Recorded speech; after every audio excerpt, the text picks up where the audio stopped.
बिस्मिल्लाहिर्रहमानिर्रहीम।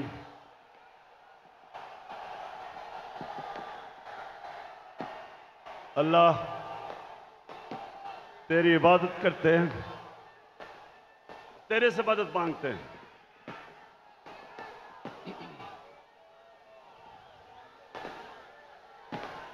बहुत शुक्रिया, बहुत शुक्रिया, बहुत शुक्रिया। लाहौर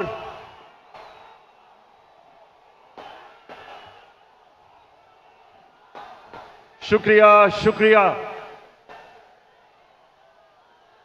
लाहौर मैं आपका जितना भी शुक्रिया अदा करूं वो कम है।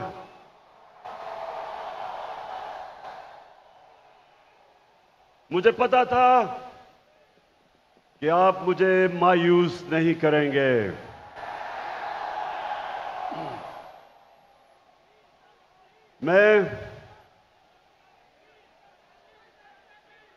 मैंने कभी इतने बड़े जलसे के सामने खिताब नहीं किया। आप सबका शुक्रिया।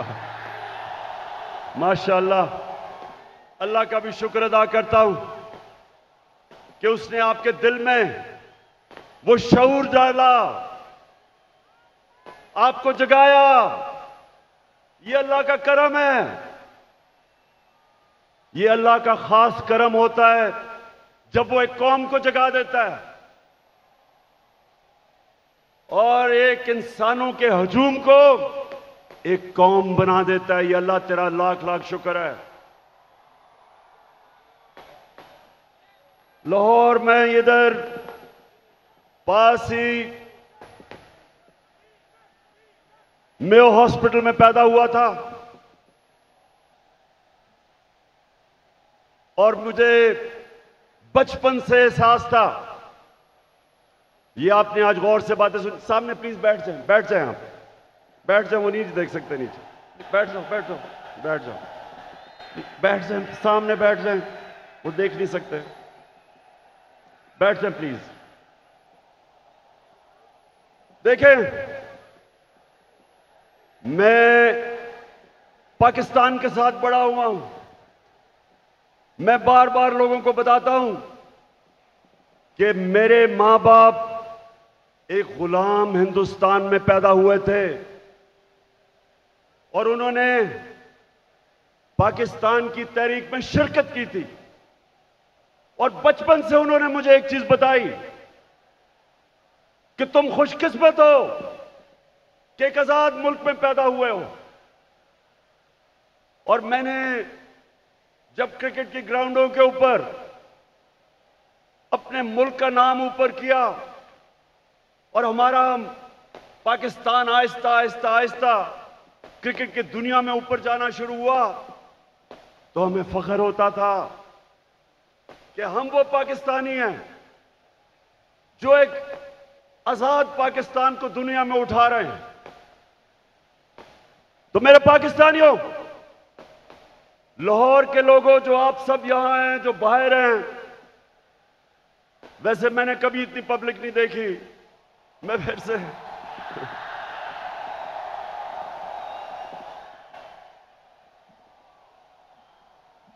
आप जितने भी लोग आज मेरी बात सुन रहे हैं, बड़े गौर से आज मेरी, क्योंकि मैंने आज आपको लाएमल देना है कि हमने ये ना गुलामी कबूल करनी है, ना ये इंपोर्टेड हुकूमत कबूल करनी है। और ये अब आपको पता चला है कि सिलेक्टेड हुकूमत क्या होती है। जो बाहर से सिलेक्ट होके लोगों के ऊपर मुसल्लत की जाती है, ये होती है सिलेक्टेड हुकूमत। जो डरती है इलेक्शन से, जो साजिशों से, जो पैसे लगा के, जमीन खरीद के, बाहर जो साम्राज्य उनकी जूते पॉलिश करके जो आज ऊपर हमारे मुल्क पे मसल्लत की गई है। तो मैं आज आपको लाएमल दूंगा कि मैं किसी सूरत इस हुकूमत को कबूल नहीं करूंगा। मैं इन गुलामों को और पाकिस्तान के करप्ट तरीन लोगों को मैं कभी कबूल नहीं करूंगा। और मैं अभी आपको लाएमल देता हूं, लेकिन उससे पहले यह साजिश क्यों हुई? मेरे लाहौर के लोगों, जरा थोड़ा सा सब्र से सुने, यह साजिश हुई क्यों। मैं जब से वजीर आजम बना, मेरी सबसे बड़ी कोशिश यह थी कि हमारी आजाद फॉरेन पॉलिसी बने। आजाद फॉरेन पॉलिसी का मतलब यह कि हम जो भी फैसले करें अपने लोगों के मफादात के लिए करें। मैं अपने लोगों को किसी बैरूनी मुल्क की उनके मफादात के लिए कुर्बान ना करूं। मेरे फैसले मेरी कौम के लिए हों। ये वो लोग जो आदी हुए थे पाकिस्तानियों को हुक्म देते थे, धमकियां देते थे, एक ही टेलीफोन पे सारी बातें मनवा लेते थे, उनको ये चीज पसंद नहीं आई। मैंने ये भी फैसला किया जिस दिन मैं वजीर आजम बना कि मैं हर इंटरनेशनल फोरम में एक बात उठाऊंगा कि जो इस्लामोफोबिया और हमारे नबी सल्लल्लाहु अलैहि वसल्लम की शान में गुस्ताखी करते थे, मैंने फैसला किया था कि यूनाइटेड नेशंस में उठाऊंगा, ओआईसी में उठाऊंगा, हर फोरम पे उठाऊंगा, क्योंकि हमारे मुसलमानों को 1.5 अरब मुसलमानों को यह तकलीफ देते थे, वो भी पसंद नहीं आई, वो बाहर के लोगों को पसंद नहीं आई। और तीसरी चीज उनको क्या नहीं पसंद आई कि मैं जितनी भी फॉरेन पॉलिसी थी, चाइना से, रशिया से, मुसलमान ममालिक से, मेरी सबसे बड़ी कोशिश ये होती थी कि मेरी कौम को किसमें फायदा है। मैंने कभी भी किसी से डिक्टेशन नहीं लिया और ना मैंने कभी लेना था। हुक्म किया कि रूस क्यों चले गए, हुक्म आया बाहर से कि आप रूस क्यों गए। मैं रूस इसलिए गया, एक पाकिस्तान में गैस खत्म हो रही है, हमने उसे गैस का कॉन्ट्रैक्ट करना था, लेकिन 2 और चीजें, रूस हमें तेल 30% कम कीमत पे दे रहा था।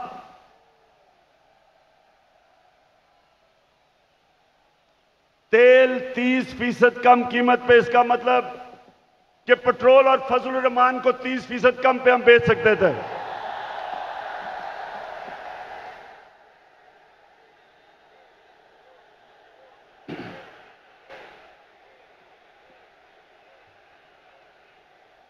उसके अलावा हमें 20 लाख टन गंदम इंपोर्ट करनी थी रूस से, वो भी हमें 30% कम कीमत पे दे रहे थे।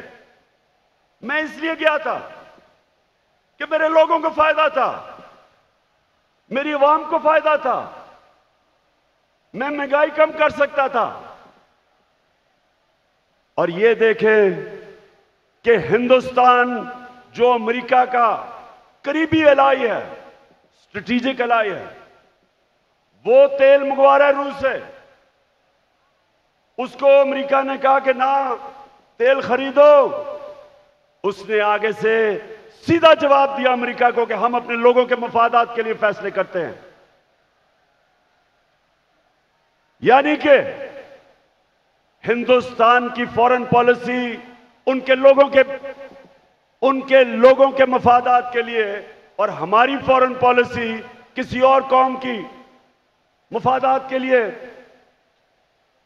यह भी पसंद नहीं आई बात, चाइना से ताल्लुकात वो भी पसंद नहीं आए, तो तब बाहर से साजिश होनी शुरू हुई। लेकिन ये याद रखें कि साजिश कभी मुकम्मल नहीं हो सकती जब तक अंदर मुल्क के मीर जाफर और मीर सादिक ना बैठे हों। मीर जाफर वो गद्दार था जिसने अंग्रेजों के साथ मिलकर मुसलमानों की हुकूमत, सिराजुद्दौला की हुकूमत गिराई जाती मफादात के लिए। और मीर सादिक वो था निजाम हैदराबाद के साथ मिलके, अंग्रेजों के साथ मिलके टीपू सुल्तान को इन्होंने हरवाया। यहां भी मीर सादिक और मीर जाफर बैठे हुए थे जिन्होंने बाहर की साजिश में पूरा हिस्सा लिया।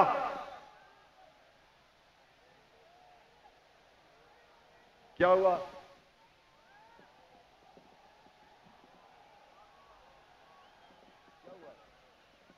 अच्छा सुना जरा, हो जाएगा ठीक।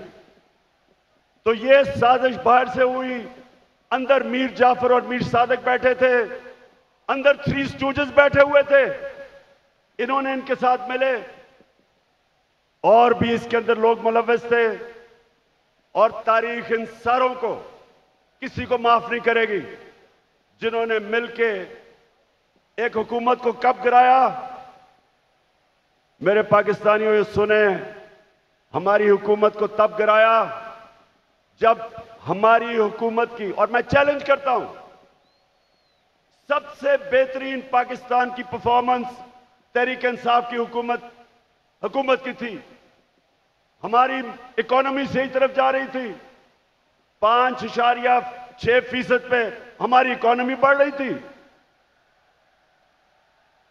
ना नून लीग ने इसका कभी मुकाबला किया, ना पीपल्स पार्टी ने किया। हमारी एक्सपोर्ट्स रिकॉर्ड पे थी। कभी पाकिस्तान की तारीख में 32 अरब डॉलर की एक्सपोर्ट्स नहीं हुई। कभी पाकिस्तान में इतने बाहर से डॉलर्स नहीं आए। 31 अरब डॉलर रेमिटेंसेस बैरून मुल्क पाकिस्तानियों ने हमें भेजी। 31 अरब डॉलर। हम जब हुकूमत में आए थे 19 अरब डॉलर थी। और पाकिस्तान की तारीख में सबसे ज्यादा पैसा हमने इकट्ठा किया टैक्स में, 6,000 अरब डॉलर से ऊपर। यह भी पाकिस्तान की तारीख का रिकॉर्ड था। हमने सबसे सारे बर्रे सगीर में जिस मुल्क में सबसे कम बेरोजगारी थी वो पाकिस्तान था। सबको पीछे छोड़ गए हम। और ये कब? जब कोरोना वायरस ने दुनिया में तबाही मचाई हुई थी। पाकिस्तान वो मुल्क है जिसकी दुनिया ने मिसाल दी कि उस मुल्क जिसने सबसे बेहतर कोरोना वायरस को हैंडल किया, अपने लोग भी बचाए, अपने गरीब भी बचाए, अपनी इकोनॉमी भी बचाई।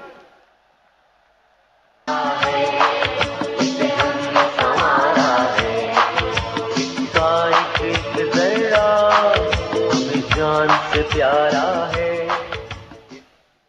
और अपने किसानों को, लाहौर के लोगों सुनो, हमने अपने किसानों को कैसे फायदा पहुंचाया। शुगर माफिया जो किसानों को कीमत पूरी नहीं देता था, टाइम पे पैसे नहीं देता था, क्योंकि सारे ताकतवर सियासतदान दोनों पार्टीज में शुगर माफिया का हिस्सा थे। हमने आके शुगर माफिया का मुकाबला किया, किसानों को पैसे दिलवाए ठीक टाइम पे और उनको कीमत सही मिली। उन्होंने अपनी जमीन पे लगाया। और पाकिस्तान की तारीख में 5 फसलों में की तारीख में सबसे ज्यादा पैदावार पाकिस्तान की तारीख में एक पिछले साल हमने किया। गंदम की रिकॉर्ड पैदावार, गन्ने की रिकॉर्ड पैदावार, मकई की रिकॉर्ड पैदावार, आलू की रिकॉर्ड पैदावार, चावल की रिकॉर्ड पैदावार, यह हमारे दौर में हुआ। जब दुनिया कह रही थी कि पाकिस्तान की इकोनॉमी सही रास्ते पे निकल गई है और जिस रास्ते पे जा रही है आईएमएफ की गुलामी से आजाद होने जा रही थी, तब इन्होंने हमारी हुकूमत को साजिश करके गिराया। पहले हुकूमतें गिरती थी, 2 दफा बेनजीर की हुकूमत गिरी, 2 दफा नवाज शरीफ की 90 की दिहाई में। जब भी गिरी करप्शन पे गिरी। मैं चैलेंज करता हूं, बताएं कि क्या इमरान खान ने कोई लंदन में फ्लैट लिए, कोई फैक्ट्रियां लगाई? मेरे पे आज इल्जाम लगाया जा रहा है कि जनाब तोशा खाना से इसने कोई चीजें ली। जरा लाहौरियों जरा सुनो, तोशा खाना है क्या? समझो पहले ये क्या है। जो भी तोहफा मिलता है प्राइम मिनिस्टर और उनके वजीरों को, जो भी तोहफा मिलता है वो तोशा खाना में जाता है। इनके जमाने में जब तोशा खाना में प्रेजेंट जाता था तो ये 15% पैसे दे के जो हुकूमत को जाती थी वो खरीद सकते थे। हम आए, हमने 50% रखा, 50% हुकूमत को जाता था और जो भी हम खरीदना चाहे हम खरीद सकते थे। जो भी मैंने खरीदी सब रिकॉर्ड के ऊपर है, सब कानून के अंदर है। और आज मैं आप सबको यह भी बता दूं कि मैंने उन पैसों से जो मेरे घर के नीचे सड़कें जो आम लोगों को भी फायदा पहुंचाती थी, वो तोशा खाना के पैसे से सड़क ठीक की, हुकूमत का पैसा नहीं लिया। मेरा जो घर है मैं कानून के मुताबिक उसको कैंप ऑफिस बना के सारे खर्चे हुकूमत देती है, यानी आप देते हैं टैक्स, आप टैक्स पेयर उसका पैसा सारा देता है। मैं अपने खर्चे देता हूं। मैं कोई ना लाहौर का घर ना वहां कैंप ऑफिस नहीं किया, अपने पैसे से वो चलाया। जो दीवार नीचे बनानी थी सिक्योरिटी फेंस, गवर्नमेंट से पैसे नहीं लिए, अपना ऑफिस चलाया, गवर्नमेंट से पैसे नहीं लिए। और ये लोग जो आज प्रोपेगेंडा कर रहे हैं, मैं चैलेंज करता हूं कि तुम्हारे मैं चैलेंज करता हूं कि कभी पाकिस्तान की तारीख में किसी प्राइम मिनिस्टर ने अपने ऊपर इतना कम पैसा खर्च नहीं किया जो मैंने किया। चैलेंज करता हूं। तो चली है अब तहरीक, ये होगा ठीक, ये प्यारा पाकिस्तान। दिल में हो नीयत साफ तो हो इंसाफ, कहे इमरान खान। तो चली है अब तहरीक, ये होगा ठीक, ये प्यारा पाकिस्तान। तो लाहौरियों, एक और वजह कि बाहर से साजिश हुई, अब ये जरा गौर से सुनना है आपने, क्योंकि मैं चाहता हूं इसके बाद जो मैं आपको लाएमल दूंगा वो बड़ा जरूरी है कि पहले आप समझ जाएं कि ये हुआ क्या, ये क्या, कितनी बड़ी साजिश इस मुल्क के खिलाफ की गई है। एक और हमारे साम्राज्य जो बाहर बैठे हुए हैं, एक और मसला क्या था कि मैं पहले दिन से, जिस दिन जनरल मुशर्रफ घुटने टेक गया एक टेलीफोन कॉल की अमेरिका से और उनकी जंग में लेके गया, मैं पहले दिन से इसके खिलाफ था। हर फोरम पे मैंने कहा कि ये हमारी जंग नहीं है। हर जगह मैं कहता गया कि पाकिस्तानियों को कुर्बान कर रहे हो किसी और की जंग में। और मैंने ये भी कहा कि अफगानिस्तान में कोई मिलिट्री सोल्यूशन नहीं है, बातचीत से मसला हल होगा। मुझे बुरा भला कहा गया, तालिबान खान कहा गया, मुझे कहा मैं दहशतगर्दों के साथ हूं, मेरी पूरी कैरेक्टर असैसिनेशन हुई। लेकिन मैं क्यों कह रहा था कि हमारी जंग नहीं है? क्योंकि मेरे पाकिस्तानियों, फॉरेन पॉलिसी बनती है, बार बार अपने ज़हन में डाल लो, अपने लोगों के फायदे के लिए। कौन से मुल्क अपने आप को किसी और मुल्क के लिए कुर्बान करता है?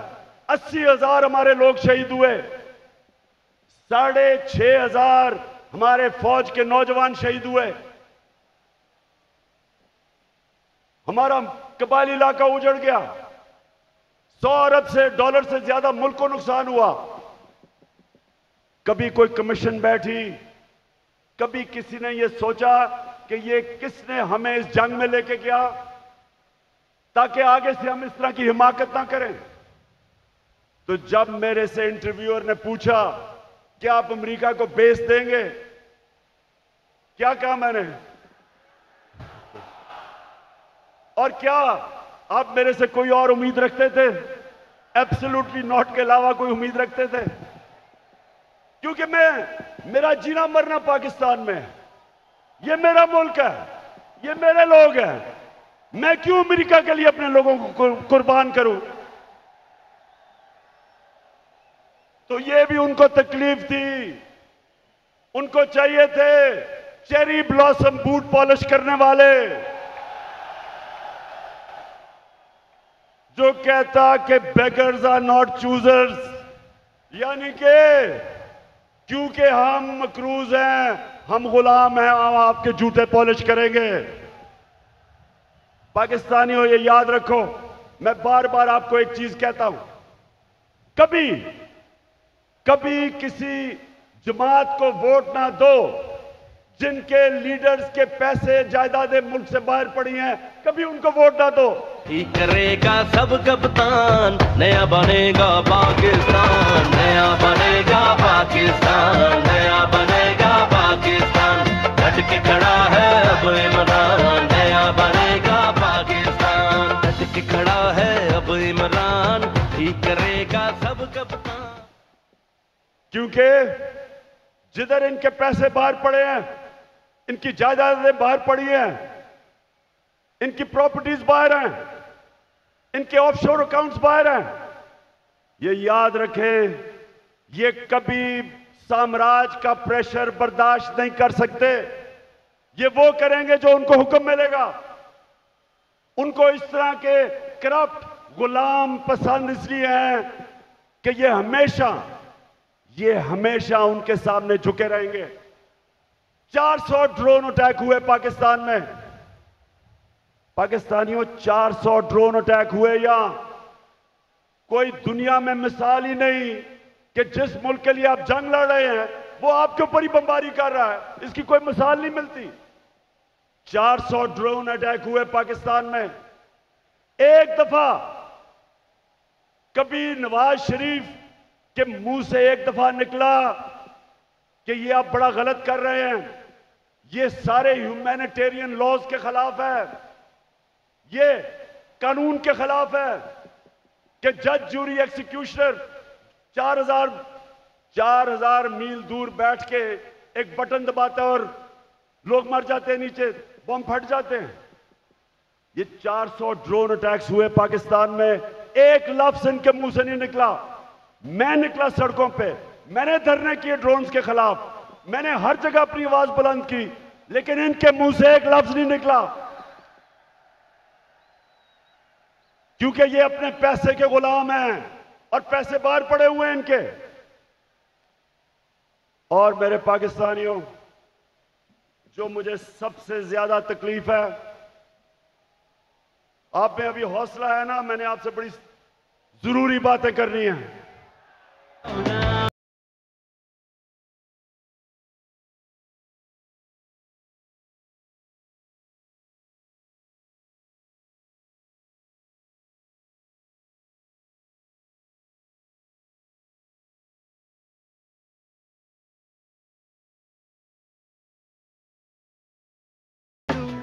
तो हुआ क्या, बाहर से साजिश प्लान हुई, अंदर मीर जाफर बैठे हुए थे।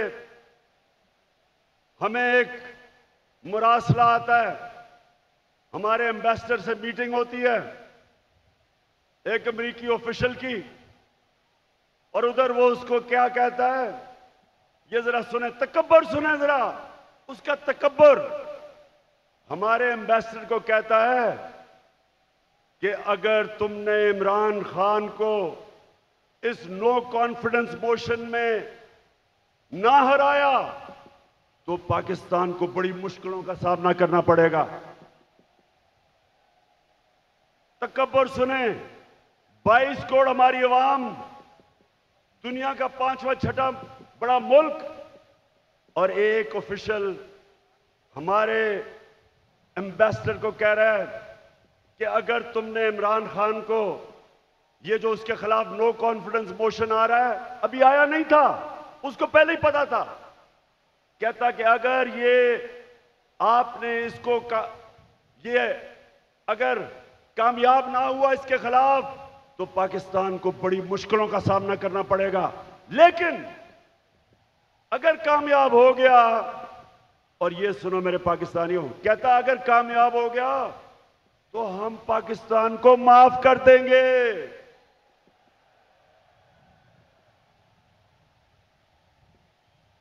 हमने क्या जुर्म किया कि वो हमें माफ कर देगा? कि क्या ये जुर्रत की कि हम रूस चले गए अपने मुल्क की खातिर, या ये कहा कि हम आपको बेस नहीं देंगे? तो मेरे लाहौर के लोगों, ये याद रखो कि उनको ये किधर से गलत आदतें पड़ी। हिंदुस्तान को क्यों नहीं ये कहते? इनकी जुर्रत है हिंदुस्तान के प्राइम मिनिस्टर को वहां, अच्छा प्राइम मिनिस्टर मैं हूं, ये सुना जरा, चीफ एग्जीक्यूटिव पाकिस्तान का मैं हूं, और मैसेज किसको दे रहे हैं? किसको कह रहे हैं किसको हटा दो? बताएं किसको कह रहे हैं? प्राइम मिनिस्टर तो मैं था। तो मेरे पाकिस्तानियों, जरा गौर से सुने ये साजिश। फिर क्या होता है? एकदम अगले दिन अदम एतमाद की वो आती है तहरीक, वो टेबल करते हैं असेंबली में, और हमारे जनाब 20 लोगों को वहां सिंध हाउस में जाना शुरू हो जाते हैं। उनकी बोली लग जाती है, 20-20 करोड़ में उनके जमीर बिकने शुरू हो जाते हैं।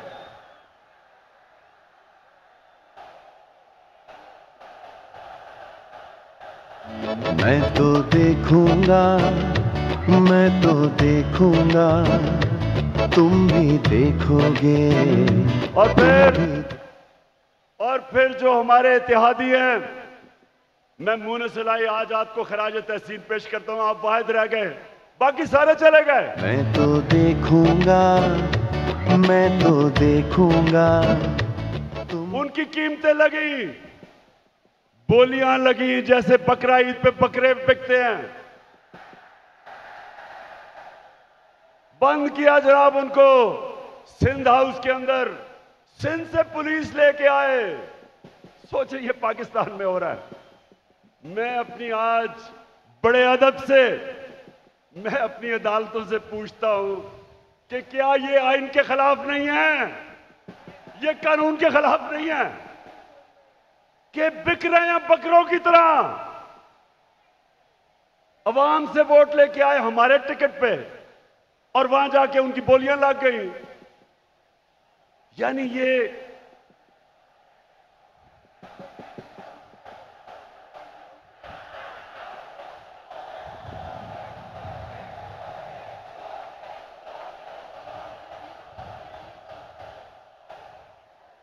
वैसे देखो मेरे पाकिस्तानियों, एक आप सब ने वादा करना है, वोट हमें दे या ना दे, मैं आप सारे पाकिस्तानियों से बात कर रहा हूं, लेकिन खुदा के वास्ते कभी इन लोटों को सारी जिंदगी वोट नहीं देना आपने।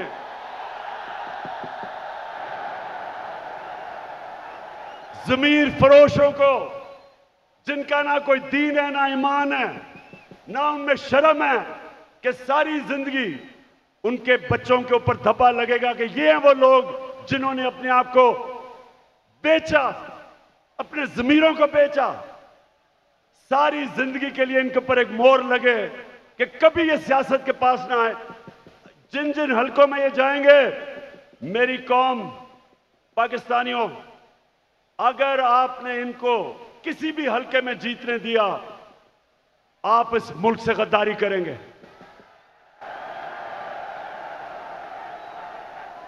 और फिर जो होता है वो तारीख का हिस्सा है। अदालतें भी 12 बजे खुल जाती हैं।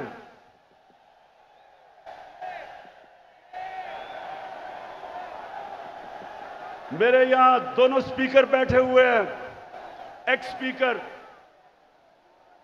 असद कैसर भी बैठा हुआ है और कासिम सूरी, दोनों हीरो हैं।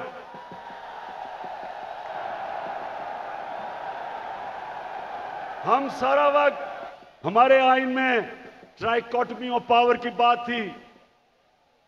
हमारे आइन में यह था कि सुप्रीमेसी ऑफ पार्लियामेंट, लेकिन ये सब हमने अपनी आंखों के सामने, हमने सब ये इसको जाते देखा, और हमने फिर ये देखा, और ये सबसे तकलीफ दह चीज है। पाकिस्तानियों, जरा मेरी ये बात सुननी है, सबसे तकलीफदेह चीज क्या है कि इस मुल्क के सबसे बड़े डाकू 30 साल से जो इस मुल्क को लूट रहे थे, जिनके ऊपर करप्शन के केसेस थे, जो जमानत पे थे, उनको इस कौम के ऊपर मुसल्लत किया गया।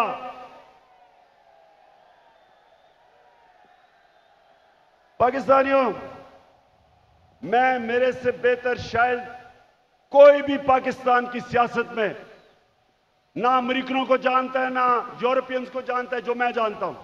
कोई नहीं मेरे से बेहतर जानता। उनके अपने मुल्कों में ये कोई तस्वर भी नहीं कर सकता, कोई सोच भी नहीं सकता कि एक आदमी जमानत पे हो, उसको पार्लियामेंट तो दूर की बात है, उसको चपड़ासी भी बना दे, या उन्होंने हमारा प्राइम मिनिस्टर बना दिया और उसके बेटे को, जो सारा लाहौर जानता है कि हर एक एक चीज के ऊपर रिश्वत लेता था, उसको चीफ मिनिस्टर का कैंडिडेट बना दिया। मैं ये सोचता हूं, आज मेरे पाकिस्तानियों सुनो जरा, मैं ये सोचता हूं क्योंकि मैं उन माशरों को बड़ी अच्छी तरह जानता हूं कि वो हमें कितनी हकारत से देखते हैं, हमें वो क्या समझते हैं कि चोरों के हमारे ऊपर मुसल्लत कर दिया। खुद सोचो, 20 साल ये जो आज बैठे हुए हैं, ये एक दूसरे को चोर कहते रहे हैं। क्या ये चेरी ब्लॉसम ने नहीं कहा था कि मैं आसिफ जरदारी का पेट फाड़ के पैसा निकालूंगा? ये क्या लोगों को बेवकूफ समझते हैं? क्या नवाज शरीफ ने 2 दफा आसिफ जरदारी को जेल में करप्शन पे नहीं डाला था? और क्या आसिफ जरदारी ने हुदैबा पेपर मिल का अरबों रुपए का केस नवाज शरीफ और शहबाज शरीफ पर नहीं किया था? और क्या ये दोनों मिलके फजल रहमान को डीजल नहीं कहते थे?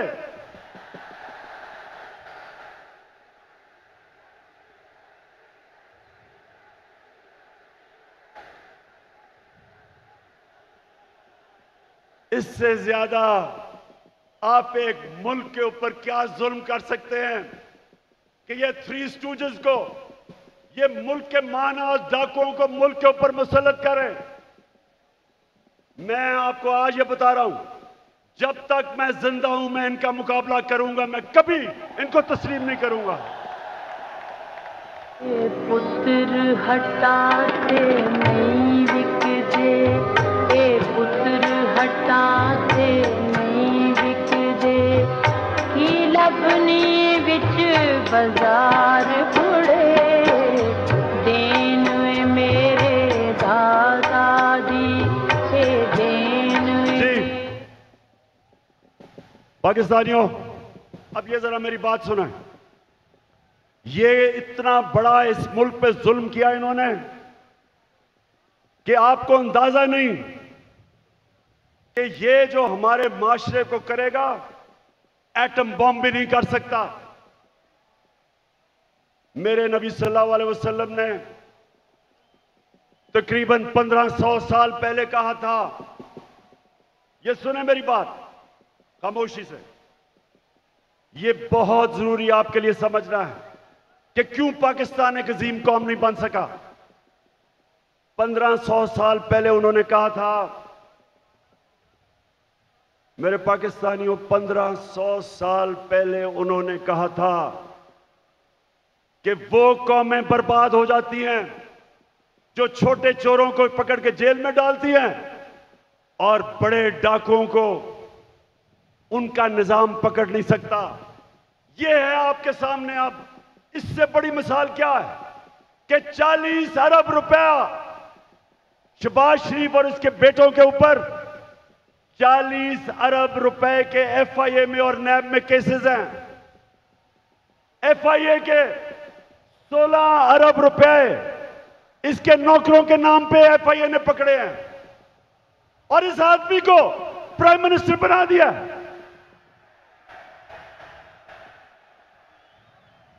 मैं आज सारी दुनिया से पूछता हूं, अपनी सारी कौम से पूछता हूं कि मुझे यह बताएं आप कि वो जो FIA के, और मैं उनको खराज तहसीन पेश करता हूं FIA के ऑफिसर्स को, जिन्होंने इसके केस निकाले और पकड़े। जब इसका बेटा सलमान शहबाज बाहर भाग गया, जब उसे पता कि FIA पकड़ने लगी है, उससे पहले दामाद इनकी अपनी हुकूमत में, जब नून लीग की हुकूमत थी, इसका शहबाज शरीफ का दामाद बाहर भागा करप्शन के केसेस से डर के। नवाज शरीफ के दोनों बेटे बाहर भागे क्योंकि वो बता नहीं सकते थे कि अरबों रुपए की प्रॉपर्टीज इनके पास लंदन में किधर से आई। इसहाक डार प्राइम मिनिस्टर के प्लेन पे नून लीग की हुकूमत में बाहर भागा, उसके बेटे बाहर भागे हुए हैं। ये लोगों को हमारे ऊपर मुसल्लत किया जा रहा है।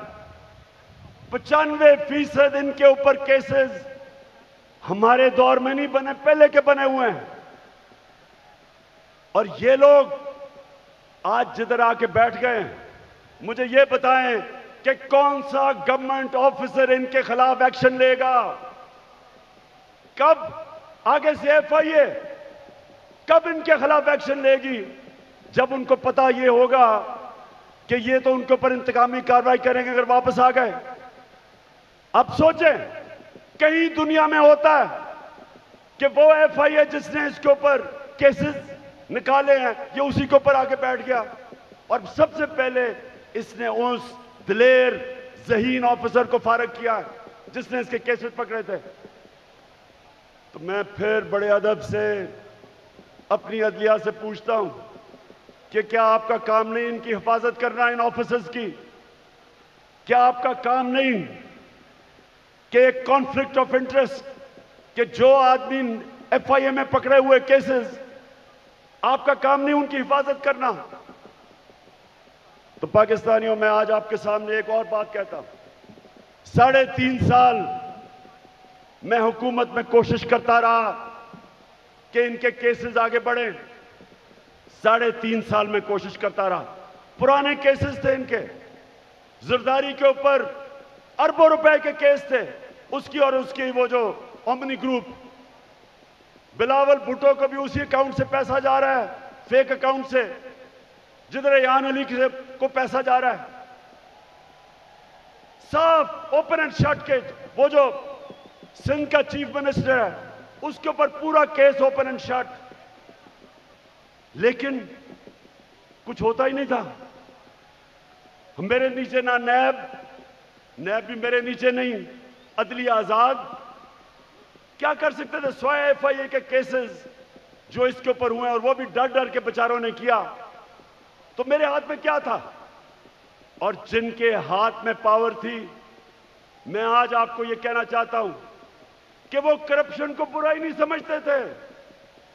उनके लिए करप्शन बड़ी चीज ही नहीं थी। उनके ख्याल में कि ये जो करप्शन है ये तो होती है, और उन्होंने, क्योंकि वो करप्शन को बुरा नहीं समझते थे, ये सबसे बड़ा इस मुल्क के ऊपर अलमिया है कि आज जिन लोगों को जेल में होना चाहिए था वो आज या वजीर बन गए और या प्राइम मिनिस्टर बन गए हैं और या वजीर आला बनने की कोशिश कर रहा है। तो पाकिस्तानियों, ये कौम ये बर्दाश्त नहीं कर सकती, कोई कौम ये बर्दाश्त नहीं कर सकती। इसलिए मैं अभी आपको लायमल दूंगा कि हमने करना क्या है, लेकिन मैं ये आपको वाज़ेह कर दूं, मैं जब तक जिंदा हूं मैं इस नाइंसाफी और जुल्म का मुकाबला करता रहूंगा।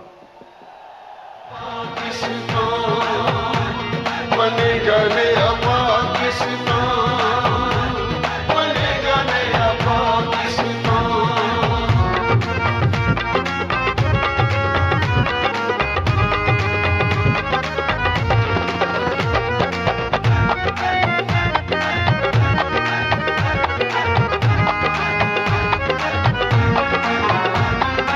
धरती मिसाल होगी अमन अमान की।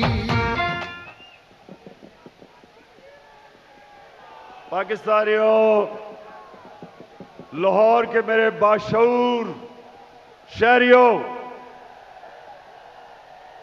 पहले बताएं आप तैयार होंगे जो मैं आपको बाद में बताने लगा हूं मेरे साथ इंशाअल्लाह। अच्छा, अब मैं आपको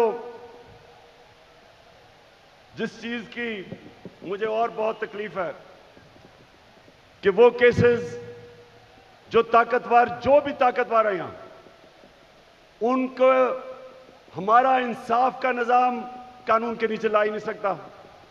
अब ये सोचें कि जब हमारे नबी सल्लल्लाहु अलैहि वसल्लम ने कहा था कि कौम तबाह हो जाती जब ताकतवर को नहीं पकड़ती, डाकू को और सिर्फ छोटे चोरों को पकड़ती है, उनकी सोचें, उनकी हिकमत, यानी उनमें अल्लाह ने उनको सबसे दुनिया का अजीम आदमी किसी वजह से बनाया था और हमें हुक्म किया था कि उनकी सुन्नत पे चलो।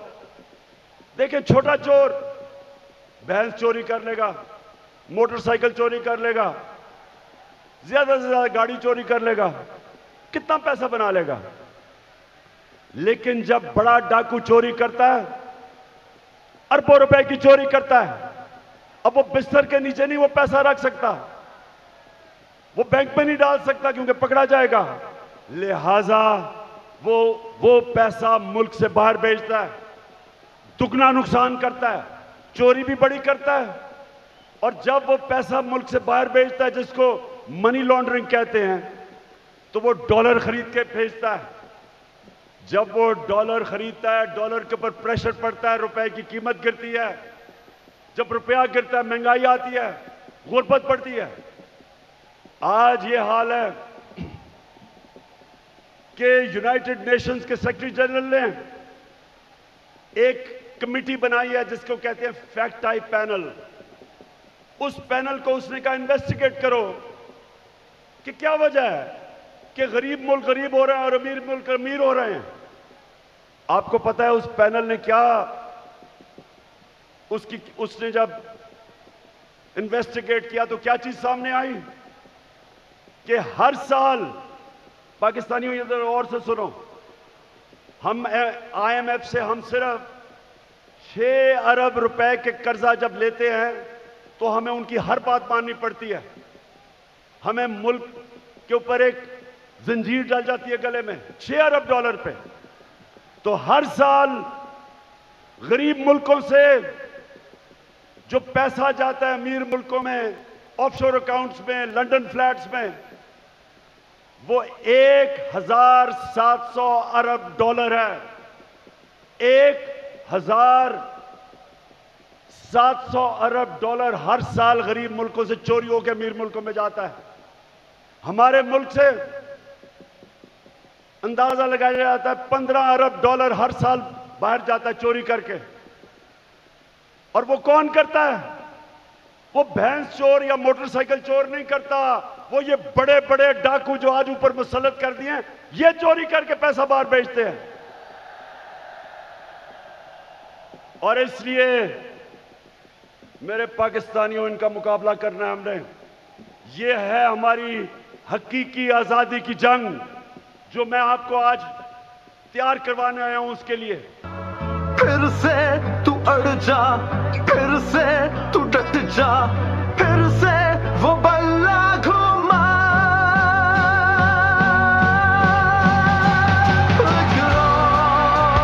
कदम बढ़ा, फिर से वो लम्हा दोहरा जब जीत के आया था, फिर से वतन को जिता। एक और कदम बढ़ा, फिर से वो लम्हा। ये मैंने सुना है कि ये मीर जाफर की हुकूमत ने फैसला किया है कि कमीशन बनाएंगे उमर आसरे के ऊपर। शहबाज शरीफ, तुम और तुम्हारी फैमिली से ज्यादा झूठे लोग दुनिया में आए नहीं हैं।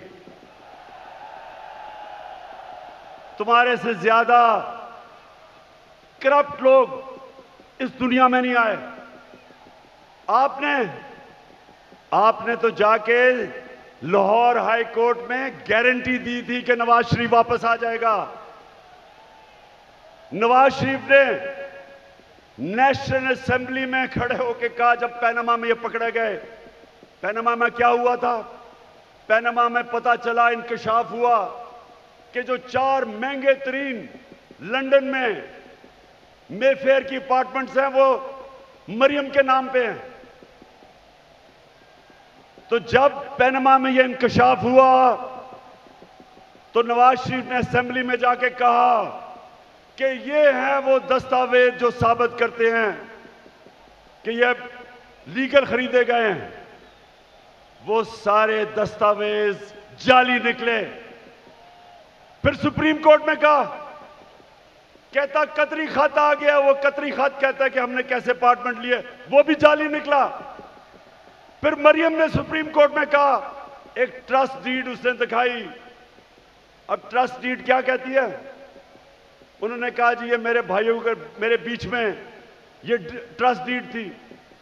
पता चला कि वो जिस कैलिब्री फॉन्ट से लिखी गई थी वो उस 2006 में आई नहीं थी। नकल में भी अकल चाहिए। और फिर इनके लाहौर में जो इन्होंने लूट मार की एलडीए में, हर थोड़ी देर के बाद आग लगती है और उनके रिकॉर्ड जल जाते हैं। तो तुम्हारा ख्याल है शहबाज शरीफ कि हम तुम्हारी कोई कमीशन मानेंगे? हम सिर्फ एक कमीशन मानेंगे, सुप्रीम कोर्ट के अंदर ओपन हेयरिंग हो। जिस तरह धांधली के ऊपर कमीशन बनी थी, ओपन हेयरिंग हो, मीडिया के सामने हो, ताकि सबको पता हो कि कितनी बड़ी साजिश हुई है पाकिस्तान से। और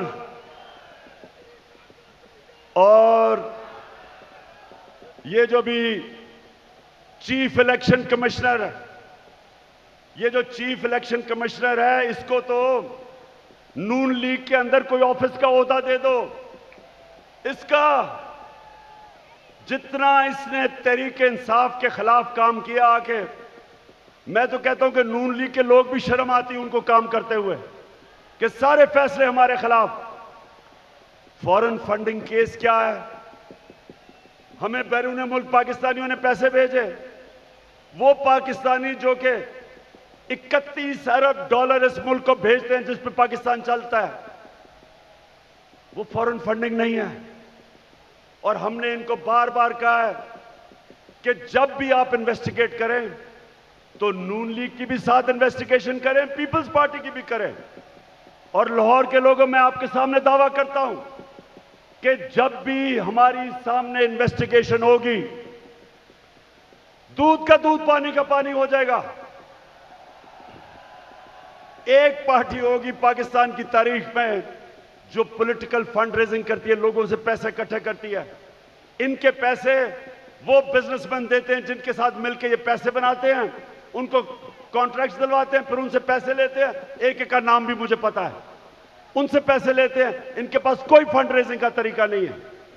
तो मैं चैलेंज करता हूं कि अगर हिम्मत है तो हम तीनों के इकट्ठे केस सुनो, ताकि सारी कौम को पता हो, सारी कौम के सामने आए कि किससे सही मायने में पैसे इकट्ठे करें और कौन 2 नंबरी से पैसे इकट्ठे करता है।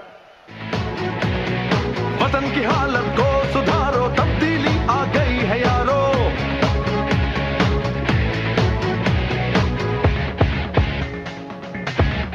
तब्दीली आ नहीं रही, तब्दीली आ गई है।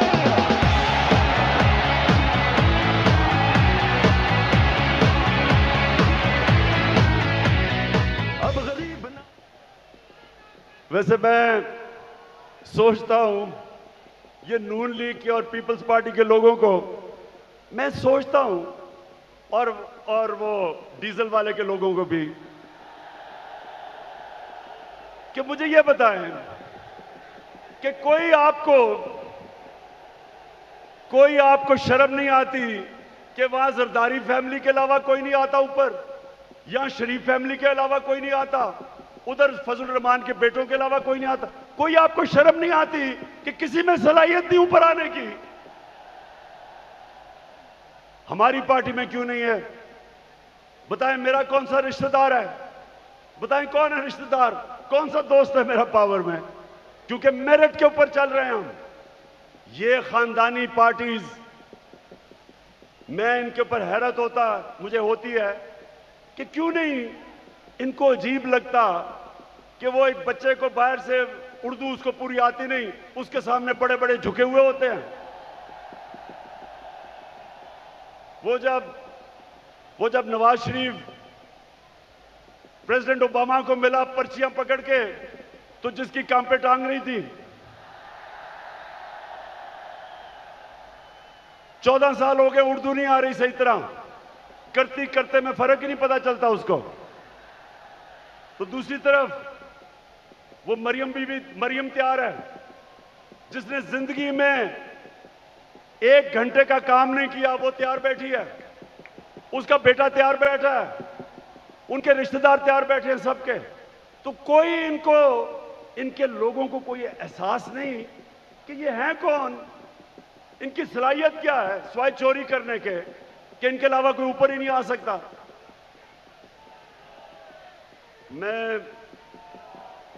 अब मैं आपसे आखिर में, अब जो मैं बात करने आया था, आप सबको यहां इकट्ठा किया, उस पे मैं आने लगा हूं।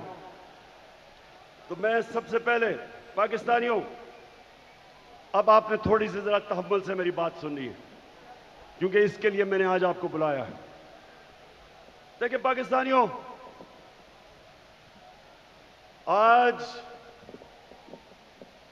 आज वो दिन है, 84 साल पहले इल्लामा इकबाल इस दुनिया से गए थे। सामने उनका मज़ार है, और वो एक ऐसा इंसान था, शायद ही कोई ऐसा ज़हन 500 साल में मुसलमान दुनिया में आया हो। और इल्लामा इकबाल की जो पूरी कोशिश थी कि एक गुलाम कौम को उठाए, जिंदा करे गुलाम कौम को, उनकी इतनी शायरी है।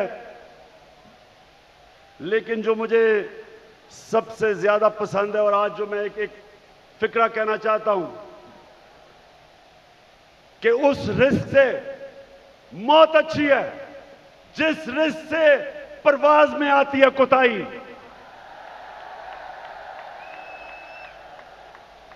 पाकिस्तानियों, यहां 1940 में जब कायदे आजम ने पाकिस्तान की रेजोल्यूशन करारदाद पाकिस्तान पास की थी, तो वो क्यों एक इतनी बड़ी ख्वाब उन्होंने यह अनाउंस की थी कि हिंदुस्तान के मुसलमानों ने फैसला किया कि हम एक आजाद मुल्क में रहना चाहते हैं।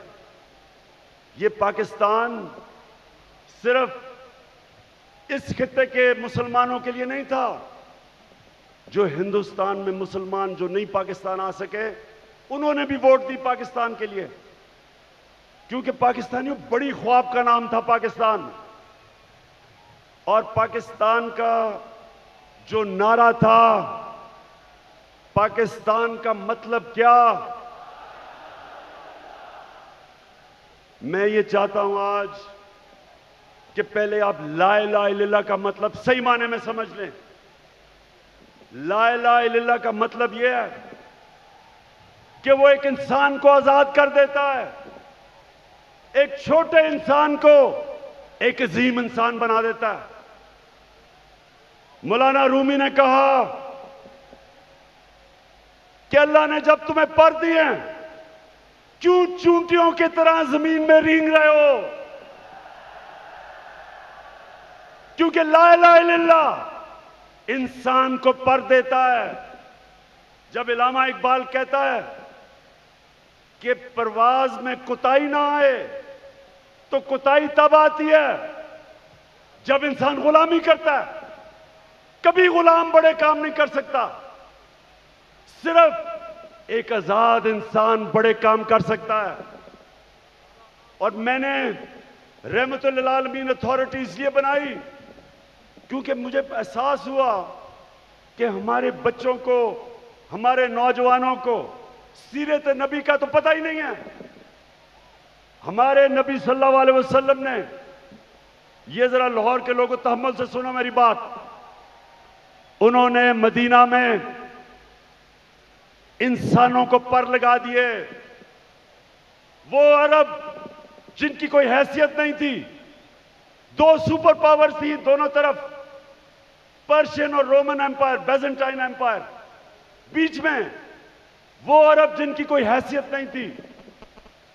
मैंने इसलिए अपने बच्चों को फैसला किया कि हम सीरत नबी पढ़ाएं अपने नौजवानों को, ताकि आपको पता तो चले कि क्यों अल्लाह ने हमें हुक्म दिया है कि नबी के रास्ते पे चलो, क्योंकि उससे अजीम इंसान कभी आया ही नहीं, ना आ सकता है। उन्होंने उन लोगों को जो बटे हुए थे कबीलों के अंदर, उनको सबको इकट्ठा किया एक नजरिए के ऊपर। ला इलाहा इल्लल्लाह का मतलब उनके दिलों में गया, उनकी जंजीरें टूटी, जंजीरें जो इंसान को जमीन पे रखती हैं। इकबाल के शाहीन बने वो, दुनिया की उन्होंने इमामत की, और ये दुनिया की तारीख का हिस्सा है, ये सारी दुनिया की तारीख का हिस्सा है जिसका हमें पता ही नहीं है कि उन्होंने क्या किया था, जो इंसानों की जंजीरें तोड़ के उन सबको दुनिया की लीडर्स बना दिया। तो पाकिस्तानियों, इसलिए मैं आज आपके पास आया हूं कि ये जब कहता है कि बेकरसन कि हम जनाब मकरूज हैं इसलिए गुलाम हैं, शहबाज शरीफ तुम पैसे के गुलाम हो, हम कौम आजाद हैं। और दूसरा कहता है कि जनाब हम तो लाइफ सपोर्ट मशीन पे हैं, अमेरिका जब चाहे बंद कर दे। शर्म करो, शर्म करो कि 22 करोड़ लोगों को तुमने गुलाम बना के रख दिया, क्योंकि तुम खुद गुलाम हो, तुम्हारे पैसे बाहर पड़े हैं, अपने पैसों की पूजा करने वाले तुमने। हम जो एक बड़ी अजीम ख्वाब पाकिस्तान जो बनना था, आपने हमें चूंटियों की तरह जमीन पर रखा हुआ है। मैं आज आपको आजाद करने आया हूं, मैं आप आज से अहद लेने आया हूं कि हमने इकबाल का शाहीन बनना है। हमने किसी सूरत किसी के सामने झुकना नहीं है। हमने 22 करोड़ की एक ऐसी कौम बनना है, वो कौम बनना है।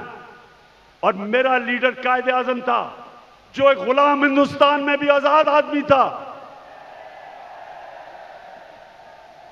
तो पाकिस्तानियों, मैं चाहता हूं कि आप अपना मुकाम समझें। कुरान में अल्लाह कहता है कि मैंने इंसान को अशरफुल मखलूकात बनाया, सबसे अजीम मखलूक। फरिश्तों को कहा कि इंसान के सामने झुको।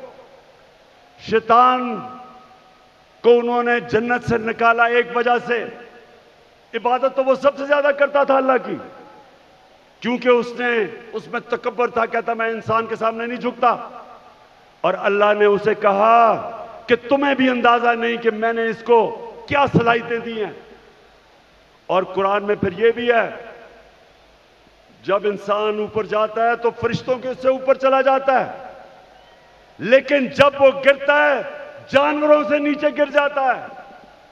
हमारे ऊपर है, हम ऊपर जाना चाहते हैं या जमीन पर रेंगना चाहते हैं। पाकिस्तानियों, आप एक दफा फैसला कर लें। जब आप फैसला करेंगे कि हम किसी सूरत स्वाय अल्लाह के किसी के सामने नहीं झुकेंगे, आपकी परवाज ऊपर चली जाएगी। जिस दिन ला इलाहा इल्लल्लाह का मतलब आप समझ गए, आपकी जंजीरें टूट जाएंगी। ये जो गुलामी की जंजीरों में हमें डालना चाहते हैं, टूट जाएंगी। अब सब उठ जाएंगे। 22 करोड़ लोग हैं, बाहर पाकिस्तानी बैठे हैं, हर किस्म की सलाहियत रखते हैं, लेकिन ये चोर और डाकू, पैसे के गुलाम, अगर ये आपके ऊपर बैठे रहे ये मुल्क कभी आगे नहीं बढ़ेगा बल्कि नीचे जाएगा। हमारी कभी फॉरेन पॉलिसी आजाद नहीं हुई स्वाय थोड़ी देर के भुट्टो के जमाने में, और भुट्टो को साजिश करके अंदरूनी मीर जाफर ने उसको फांसी दिलवाई। कभी उसके बाद आजाद नहीं हुई, लेकिन कभी इतनी गुलाम भी नहीं हुई जो ये थ्री स्टूजेस के दौरान हुई है। जो इन्होंने हमारे साथ किया, जिस तरह इन्होंने हमें गुलामी करवाई, इसकी कोई मिसाल नहीं है। रमजी यूसुफ को पकड़ा दिया अमेरिकनों को हमारे कानून के बरखिलाफ। एमएल कांसी को पकड़ा दिया हमारी अदालतों को पूछे बगैर। एमएल कांसी के वकील ने अमेरिका की अदालत में क्या कहा जब उन्होंने पूछा जज ने कि क्यों पाकिस्तान के कानून के बगैर आप उसको उठा के ले गए, तो उसका वकील कहता कि पाकिस्तानी अपनी वालदा को बेच देंगे डॉलरों के पीछे। और वो किसका दौर था? नवाज शरीफ का दौर था। हम नहीं बेचेंगे, ये नवाज शरीफ बेच देगा, पैसे का पुजारी है। फिर जनरल मुशर्रफ का दौर आया। 9/11 के बाद इसने पकड़ पकड़ के पाकिस्तानियों को ग्वांटानामो बे में दे दिए। मुल्ला ज़ईफ तालिबान का एम्बेसडर था। जिनीवा कन्वेंशन के मुताबिक उसको प्रोटेक्शन थी। उन्होंने उसके बावजूद पकड़ा दिया, उनको ग्वांटानामो बे में भेज दिया। हमारे मुल्क से लोगों को उठा उठा के ले गए। हम जंग उनकी लड़ रहे हैं और दुश्मन हम ही बने हुए हैं। 400 ड्रोन अटैक्स करवा दिए, कबायली इलाके को उजाड़ दिया। जो कबायली इलाके के लोगों को मुश्किलों का सामना करना पड़ा, आप सोच भी नहीं सकते। 35 लाख लोगों ने नकल मकानी की वहां से, 40 लाख लोगों ने स्वात से नकल मुकानी की। या मेरे 2 एक्स मिनिस्टर्स बैठे हुए हैं। मुराद सईद, इसकी वालदा को एक उसी जंग में स्वात में जब बम फटा तो उसकी वालदा के सर पे लगा, अभी तक वो कोमा में है। सालों से वो कोमा में पड़ी हुई है। यहां सरताज गुल है, उसका भाई यहां खुदकुश हमले में लाहौर में वो बेचारा शहीद हुआ। मेरे माँ और वालिद की दोनों तरफ से एक जनरल बिलाल शहीद हुए हैं वालदा की तरफ से, और न्याजी हमारे मियाँ वाली से शहीद हुए। 80,000 हमारे लोग मारे गए। क्यों? पाकिस्तान की जंग से क्या ताल्लुक था? क्योंकि गुलाम बैठे हुए थे। हमें कुर्बान किया गया किसी की खातिर और हमें दुनिया में जिल्लत मिली। उसामा बिन लादेन को पाकिस्तान में आके इन्होंने खत्म किया।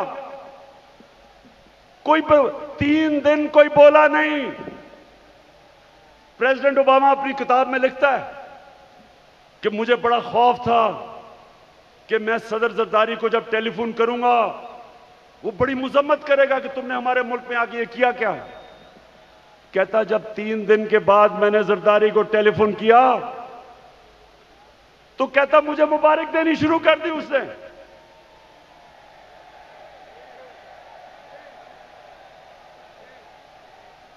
किसी के मुल्क में आके जो आपकी जंग लड़ रहा है, उसी मुल्क में आके आप किसी को मार दें और आपको बताएं भी ना, और वो सारी लीडरशिप हमारी पैरों में पड़ी हुई थी। पाकिस्तानियों याद रखें, कभी आपकी कभी दुनिया इज्जत नहीं करेगी जब तक आप अपनी खुद इज्जत नहीं करेंगे। तो मैं आज आपके पास जो पैगाम लेके आया हूं वो ये कि हमने फैसला किया है कि पाकिस्तान की हकीकी आजादी की तहरीक चलाना।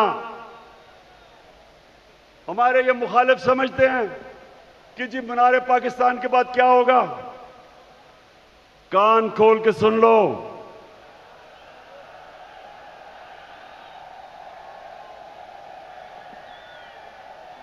कान खोल के सुन लो कि असल पार्टी तो अब शुरू हुई है।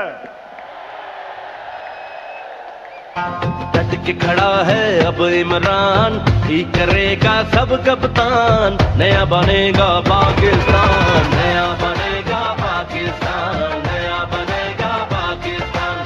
डट के खड़ा है अब इमरान।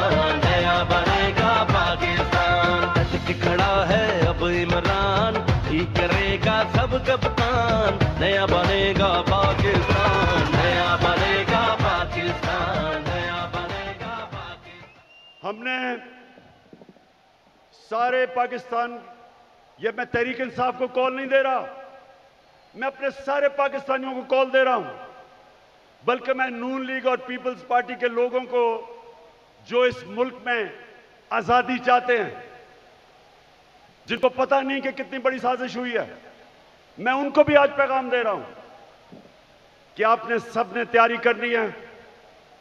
गली गली, मोहल्ले मोहल्ले, शहरों में, गांव में आपने सबने तैयारी करनी, आज से शुरू करनी है। आपने मेरी कॉल की इंतजार करनी है जब मैं आप सबको इस्लामाबाद बुलाऊंगा।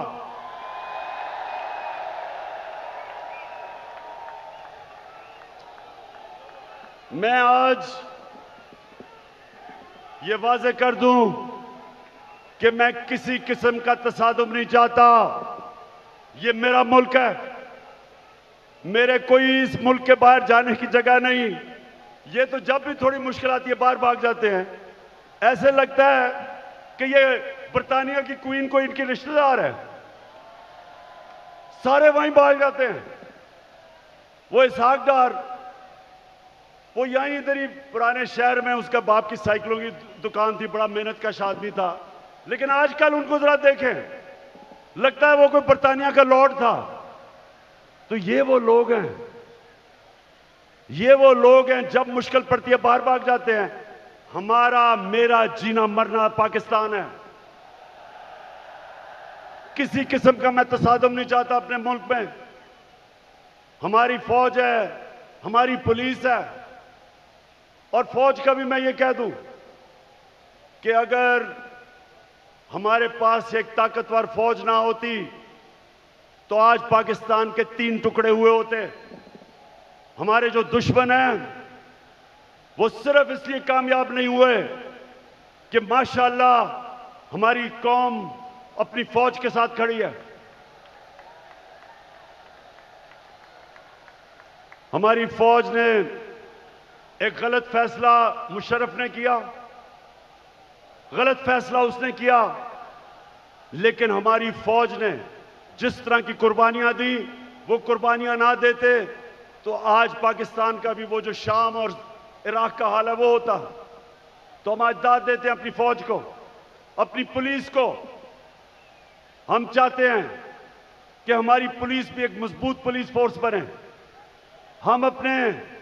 हम कोई किसी किस्म की इस मुल्क को नुकसान नहीं पहुंचाना चाहते, लेकिन हम किसी सूरत इस इंपोर्टेड हुकूमत को तस्लीम नहीं करेंगे। जो भी हो, ये जब समझते हैं कि ये तहरीक खत्म हो जाएगी, तहरीक अभी जोर पकड़ेगी। मैंने अपनी सारी पार्टी के बड़े बड़े सीनियर्स को कहा है कि इन्होंने निकल जाना सारे पाकिस्तान में। आपने जाके लोगों को तैयार करना है, अपनी हकीकी आजादी की तहरीक में सबको शामिल करना है।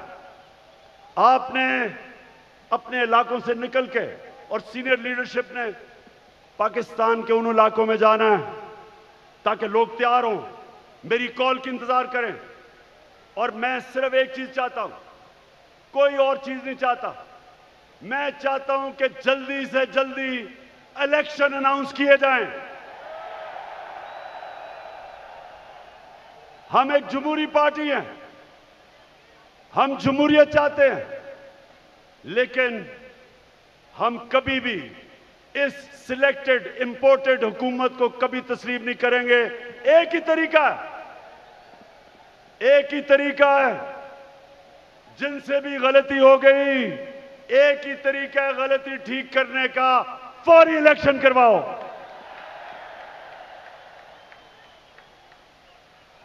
27वीं तारीख को मैं चाहता हूं मेरे पाकिस्तानियों, 27वीं तारीख को शब-ए दुआ की रात हम बनाएं।